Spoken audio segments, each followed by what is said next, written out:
Chapter 10. The White House, Washington, D.C.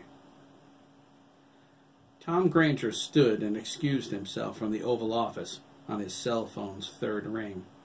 The president gave him a questioning look.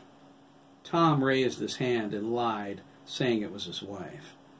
She was probably wondering why he was late for dinner. The president knew how he felt. Tom held a grin until he was on the other side of the door. It faded as he closed it behind him. He moved away from the Secret Service agent's standing post. The agents spoke to each other in hushed tones, glancing nervously at the man in the Armani suit. "That's what dangerous looks like," the first agent whispered. "Yeah," the second agent replied in the same hushed tone. "You don't want to cross his path. Not if you want to live long." Tom was a gorilla of a man. His brown hair was cropped short around the sides. His hands were huge, like catcher's mitts.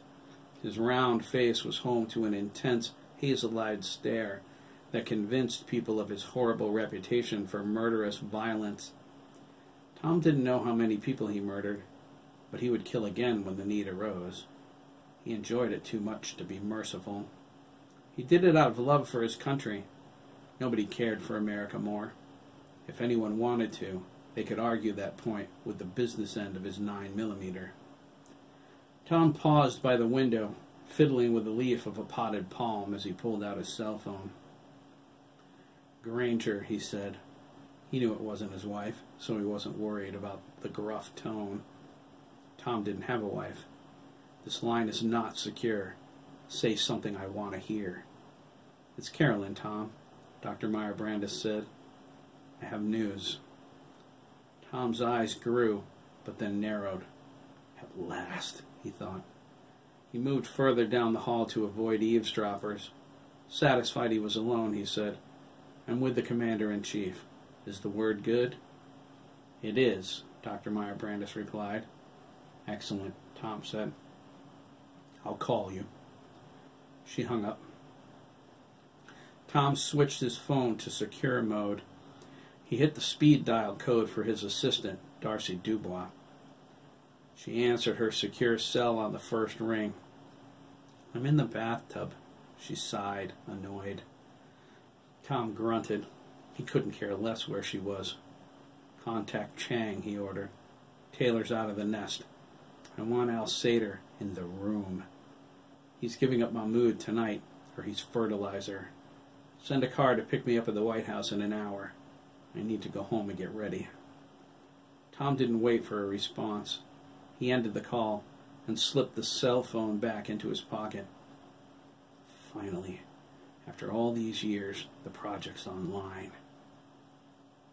His heartbeat quickened.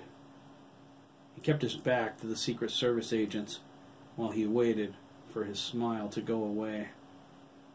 It took a woman like Meyer Brandis to make it work.